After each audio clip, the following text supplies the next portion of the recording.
Hello and welcome to this Cove podcast. Today we have the pleasure in interviewing Warrant Officer Class 2 James Debono. James joined the Army in 2002, initially as a truckie within the Royal Australian Corps of Transport, and then in 2008 transferred to be a physical training instructor, where he has since served in multiple locations around Australia. In November 2019, James was selected to complete a secondment with the AFL. He served at Geelong Football Club and AFL House between November 2019 and August 2020. In August 2020, he then served at the Collingwood Football Club until January 2022, where he filled the following positions, being the AFLW line specialist coach. He assisted with the AFLW list management. He was an AFL development coach, a VFL and a VFLW specialist coach, and also found the time to assist with the Suncorp Super Netball leadership and culture team. James, welcome to the Cove and thanks for joining us today. Thanks very much for having us, sir. We'll kick off with the question. Let's first start by asking why you joined the Army. My old man was actually in the Navy for 20 years. So he was the one that gave me the thoughts that I wanted to join the military. However, I didn't like boats. I much prefer to land. So Army was always going to be my choice. I actually tried to join when I was in year 10 from school, but DFR at the time obviously turned around and said that you're better off going away and completing year 12 and then coming back. So, I did all that. And end of my year 12, I rang up, said, I'm ready to go. And then I got told, as many others have, that there's no positions of what you're asking for at the time. So I then went in and did some civilian work for a period of time and finally got in the door in 2002 as a 19-year-old. At 19, okay. So, yep, you had to wait around a while. And was that what you wanted, to be a truckie? No, I didn't want to be a truckie. I wanted to be infantry at the time. However, they told me that there was no positions available even in 2002 when they rang me back. And I was given the advice, just get in the organisation, then you can pick and choose what you truly want to do after that. So, and again, as many of your listeners have probably been told that over their time, as well as what newest members are probably also getting told at times. Yeah, right. And what was it like being a truckie? Did you enjoy that? I did really enjoy it. I was posted to Forefield for my first ever posting at a very unique time. So, yeah, we got there and artillery did their things, transport sort of did their things, and I was of the mindset that we're just one team and just get in and help where we can, and that fitted the sort of the personalities inside Forefield at the time, and because I had that mentality, I was well looked after inside that regiment, and to be honest, I think that posting in particular for 6.5 years as a truckie inside Forefield really set me up for the career I've had. With how regimented they were, the teamwork, the mateship that was embedded inside that unit. I was only talking to another member from that unit earlier this morning, and we were reminiscing about how when you get the right people involved in teams, how it can be such a great time. So what made you transfer in 2008 to become a PDI? Was it the shorts? No, it wasn't the shorts. And back then it was the singlets when the PDIs used to get around in the white singlet with the piping red tube on the sidelines of the singlet. But no, it's just the interest in sport that I had. I'd always been into being fit, but sport has played a massive part in my childhood. It's also played a massive part in my journey inside this organisation in Army. And yeah, so they were those years when sport was still really driven from the highest levels, that it was such an important thing to building teams and using the vehicle of sports, not just AFL, which is my chosen sport, but sport in general, just using that as a vehicle to help develop relationships in teams. That was the main driver to become a PDI. Great. All right, well, let's talk about the main reason we've got you today. I'll just talk a bit about the Army Secondment Program, which I will refer to from this point on as ASP. Bit of an introduction to this. The ASP sees selected officers and soldiers participate in the development experiences through non-defence organisations. For the individual, these experiences have facilitated the interchange of ideas as well as the development of new skills, practices and knowledge. It provides participants the opportunity to work in both the public and private sectors and enables them to contribute to and affect change within Army. The ASP presents the opportunity for high-performing officers and soldiers to develop skills, knowledge and experience in management, leadership and decision-making outside of Army or the joint environment. These secondments provide diversity on experience for our people, thereby enhancing Army's people capability and ultimately improve the quality of land power. James, can you tell us how you're fortunate enough to get your ASP position? Well, firstly, I didn't even know ASP even existed until would have been, I think, about 2017 when I was first approached by Major General Matt Hall at the time, who was the chairman of ADF Aussie Rules, about, the question was, do you think there's benefit of putting a PDI inside of an AF club? My response isn't going to be what everyone probably thought it was going to be. It was actually no. From my previous workings that I just took leave and worked alongside the Brisbane Lions for a period of time. From that, I observed that at times the high-performing piece of the organisation, being the AFL, actually took more out of the relationships that we were having with them than what the Army was getting back. So my advice to General Hall at the time was, no, I don't see any true benefits straight away unless the right conversations and agreements were had to make sure there was an actual two-way exchange of information.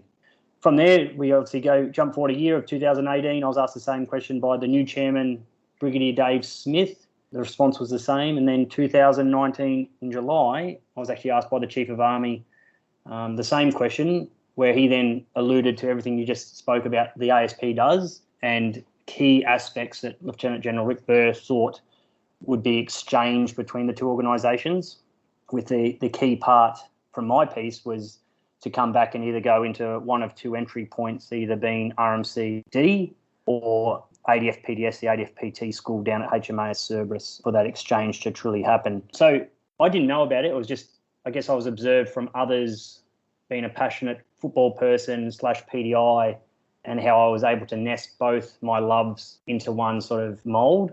I guess I was observed to do some good things and influence behavioural changes in a group of men and women across Army in particular, and again using football as a vehicle to help do that.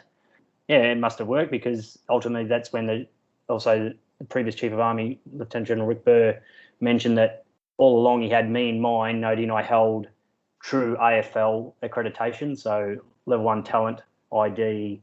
I was an AFL, or I am an AFL level 3 high performance coach.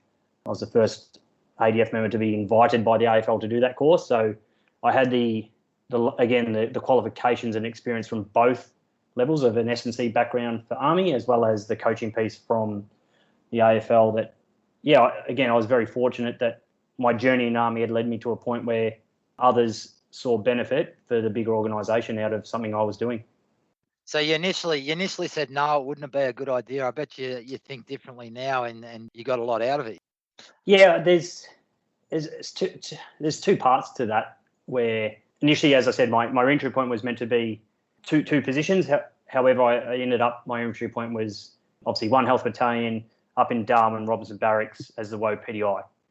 Not initially where we thought we'd be able to get relationships flowing, noting the disconnect between the true AFL Victorian-based clubs and all the way up the Northern Territory. But at the same time, there has been the AFL network reach out, where we've been able to show members inside Robinson Barracks in particular that, hey, the Adelaide Crows AFLW team's coming up, and then they reach out knowing I did some work with the other clubs and so have. And next time we set up little leadership activities, and my team in particular got the ability to talk to high performance coaches from the Crows. So what a great PD opportunity for them through relationships built through my network. So yeah, that's great. So were you still considered to be in the Army? Did you still get housing, medical? Did you have to maintain IRN compliancy? Did you have a support officer? What were the processes there?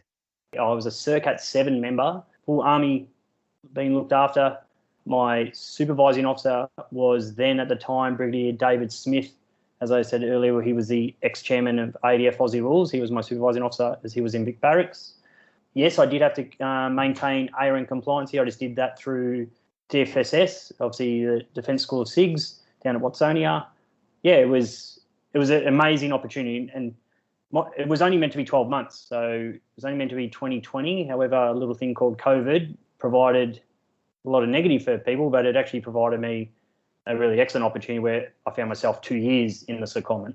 So yeah, really lucky.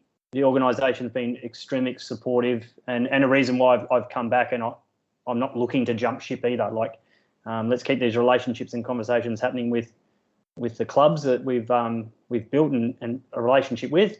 But yeah, I don't plan on going anywhere in any near future. Yeah, I guess some people probably would. They probably have the opportunity to jump ship, but well done on that. Going back to your Army requirements, were you still reported on? And if so, how were you reported on? Yeah, I was still reported on. So effectively, my supervising officer became my senior assessing officer. And then we appointed others around sort of the ADF sports network that became my assessing officer. And then reports were given. So just like we do, monthly reports, we were doing them inside the footy clubs, and effectively the general manager of each program would just provide comments talking to our points within our PAR of how they thought I enacted some of those traits. And then that was sent to the supervising officer that then did the report off observation from effectively a civilian employer. Nice, easy process. That's fantastic. Now, looking at the positions you held, AFLW line specialist coach, AFLW list management, AFL development coach, VFL and VFLW specialist coach. Can you explain a bit more about those positions for us? So the first thing I'll say is I wasn't the list management. I just assisted in that space. That was done separately by another person inside that program. But I was effectively a line coach within the AFLW program. I assisted with list management, and then the VFL, VFLW stuff. I was effectively a bench coach. So game day sort of operations, passing messages to players from coaching boxes and stuff like that. And then the super netball was, yeah, they actually sought us out, noting 20 years at the time of experience in the Army about they felt like their culture and leadership just needed a little bit of a oversight, I guess, so just a fresh set of eyes looking at the way they did processes. So they're really unique things. And again, COVID made it difficult. So when I jumped from one program to another, I actually have to go out and get COVID tested in between programs. So I'd sit outside a program for 3 hours at a time, noting AFL had a special time frame of getting results back before I could then enter another program. So that was pretty unique. And and the nose and throat didn't like how many tickles I got to have from a COVID testing perspective. But just I don't know. I was effectively a football coach at times when S&C couldn't do things. I'd jump in and play that S&C role as well. So you'll have to excuse me, mate. I'm from New South Wales, rugby league all the way. What is a line specialist coach? Can you just explain a bit more for those people who aren't AFL fans? Yeah, no. So effectively a line coach is that we'd have 3 lines on an AFL field, where it'd be forwards, mids and backs. So I looked after the forward group. So effectively I would have a group of players out of the whole list. So roughly around about 10 players I'd have to look after, cut vision up, show them obviously where they're going wrong in games or training, put individual improvement programs to them for their development to progress into either future lines or future roles within that line that they're playing. So again, from a rugby perspective, forwards and backs. Yeah, so I just looked after the forwards group, which is on an AFL field, the ones who do most of the goal kicking and scoring. Okay, yeah. Yeah, so 10 players at a time. Yeah, you just sort of manage them throughout training. You help design what training looks like to fit the head coach's game style he wants to play. So their running patterns on the field, what do they look like, how to break a skill down all the way back to the earliest point. And you could use some of our knowledge of like crawl, walk, run aspects. So some drills had to go all the way back to crawl, and some you could jump in at a walk and then go to run. And then game style itself was just let's run style. Yeah, okay, so that's what a line coach did. That's good. Now I know, no excuses. So I guess the big question here for today is, what did you get out of this experience, and how do you think this will assist Army's capability? Well, what I personally got out of it was a different way to look at man management, a different way to see what high performance truly looks like. It scratched an itch, like a personal itch for me, where I got to actually observe, because I had dreams of I'm going to be a development coach in an AFL club within 5 years of when I was last posted up here at Robson Barracks. And I was somewhat probably on that trajectory, but after looking at it wholly and solely, I sort of questioned myself, is this really the dream job? Because as you've listed earlier, with all the different roles I held at my time at Collingwood in particular, that actually added up to around about 90 hours a week physically at the club. So wow. One thing I never considered as a bit of an AFL nuffy is that you actually don't get 2 consecutive days off in a football program, because the way it works is you might get the Wednesday off, and then depending where the game fell on a Friday, Saturday or Sunday, that the day after that was your next day off for your weekend per se, but you're actually not really off. So like you mentioned earlier, I started at Geelong Footy Club, so we actually took housing in Geelong initially. So when I then made the move to Collingwood, all of a sudden I'm an hour and 15 away from work. So it was a commute to Collingwood. Then, as I said, from 7 a.m. with the men's program to around about 4 o'clock in the afternoon, I'd cover across the men's football program as well as the netball program. And then I jumped from those 2 programs into the AFLW program, which will run from sort of effectively 4:30, 5 o'clock in the afternoon to 9:30, 10:30 at night, and then an hour and 15-hour commute home. So very busy times. And then the days I did have off truly at home, I somewhat wasn't off. I was actually mentally thinking, okay, what am I preparing vision-wise, training drill-wise for next week and then my next presentation to the playing group. But, yeah, as I said, the things I got out of it was different way to look at man management, different way to look at presenting information. Again, probably look and try and highlight the really positive aspects in a job or an organisation rather than the negative things, because in that environment you can get very fixated on the win-loss piece because it's performance-based and wins-loss ratioed. Yeah, so they're probably the big key things I took out of it. Plus, as I said, got a really good look at what does a development coach actually do and the money that they're on versus, again, some people argue that we're not on great wages, but when you weigh up everything, as I said earlier, I can't see myself going anywhere in the short term. I would need to build my coaching profile and somewhat jump past a development coach to be financially secure enough as I am now inside Army. Yeah, okay, right. And what about the team itself? What do you think they got out of you being there? I know the women's program, the AFLW program in particular, got a lot out of it. I stay connected very closely with the program manager there and the head coach, and a few of the players ring here and there for advice on things. I don't know, they got, well, we saw in my time 2 women from Collingwood joined as CIRCAT 5 members. So that's not a direct reflection of me. There was actually another guy who had a bit of a relationship with the Collingwood Football Club in Warrant Officer Class 1, Chris Clifton. So maybe he's actually someone for the next podcast, but he knew Steve Simons, the head coach of the AFLW program, quite well and did some work alongside them as a line coach the year prior to me arriving on a secondment. So, yeah, I think what they got was just, again, a different perspective of life and the way to look at things, or a different way to sell the same message through military language at times. Like I mentioned before, I shared the crawl, walk, run scenario with Craig McRae, who is actually the head coach of the Collingwood Football Club right now. And in one of his coaching meetings, he actually asked his assistants around, are players actually ready to do this skill? And he broke it and used that exact same analogy of crawl, walk, run, and then actually winked at me across the meeting room, so saying, I've just stole that from you because we just had that conversation in the hallway. So the shared learning experience is still happening with the clubs, and we hope it continues, because I'm actually got a posting order. I'm off to the school of ADF PDS. So that's that final piece of my secondment, giving back. And we'll look to try and align some form of relationship where potentially something along the lines of like our basic PDI course, have high performance managers come in and present to the basic PDI course. So they actually hear from the guys at the tip of the spear to say of what's going on from an S&C perspective.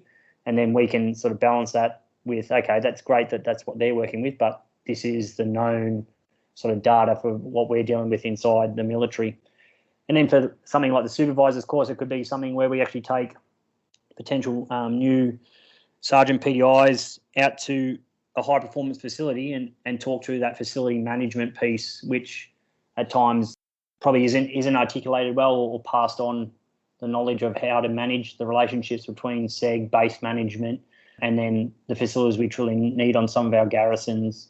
Yeah, so that could be the next evolution of the secondment piece. And as I said, the final piece of me truly giving back for a really excellent opportunity that I was presented by obviously at the time Lieutenant General Rick Burr.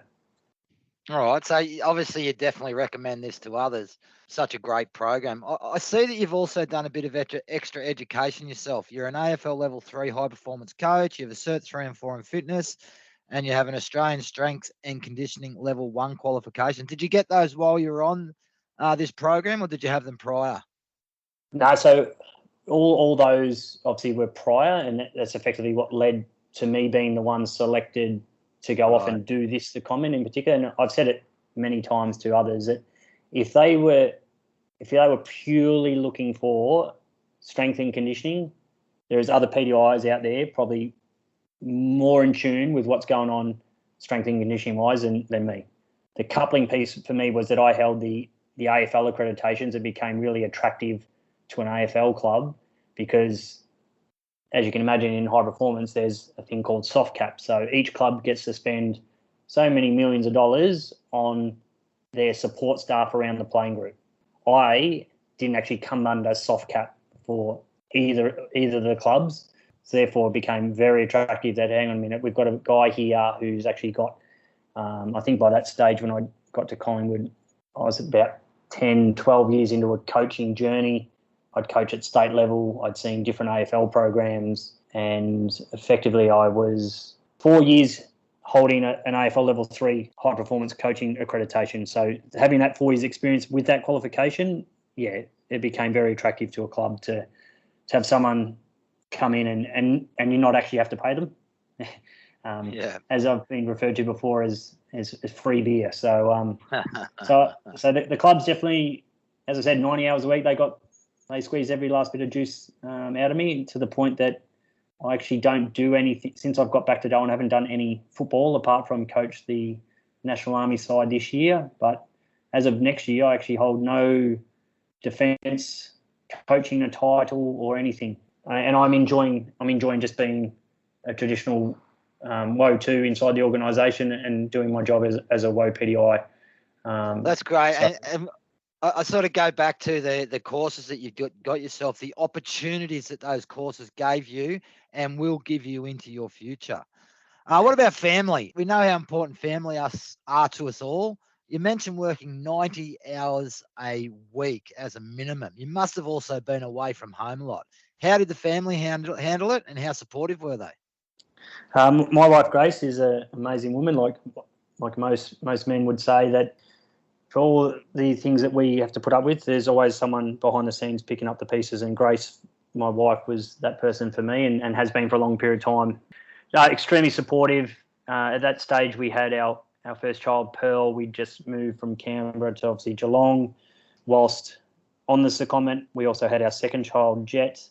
I actually, that phase with Jet, I actually don't really remember at all because I was hardly ever home. It was Grace dealing with raising a newborn, plus a toddler waking up at 6 a.m. wanting to be a toddler after she's had a really poor night's sleep, and I wasn't around to assist in any regards. But we always looked at it together, that what a great and cool experience this is that not many people across the organisation get. And in this space in particular, noting the sporting aspect and my love for footy, maybe it could be a long time between someone else getting it. So we sort of just knuckled down as a family unit and did what we had to do to get through. And and since then we've obviously moved back to Darwin for the second time up here, and we've actually added a third little human to the team bones. Congratulations. And, so life's good, as I said, but winding up some of the footy pieces right now is the right time for me. It doesn't mean that I won't ever get involved with football or that again. It's just concentrate on home life, like 3 young kids, aged between 4 and 3 months. So, Grace needs that support now, and footy's taken the back step for me for a little bit. But, mate, it sounds like such a wonderful experience, and congratulations. Thank you so much for spending time with the Cove today. To the listeners, thanks again for joining us on this Cove podcast. More information on the Army Secondment Program can be found at DCA Directive 08 of 21, Army Secondment Program, and or DEFCRAM 097/2001, Defence Industry Secondment Program. Make sure you keep an eye out for more podcasts in the future, and don't forget to download the Cove app. It's PME in your pocket, anywhere, anytime.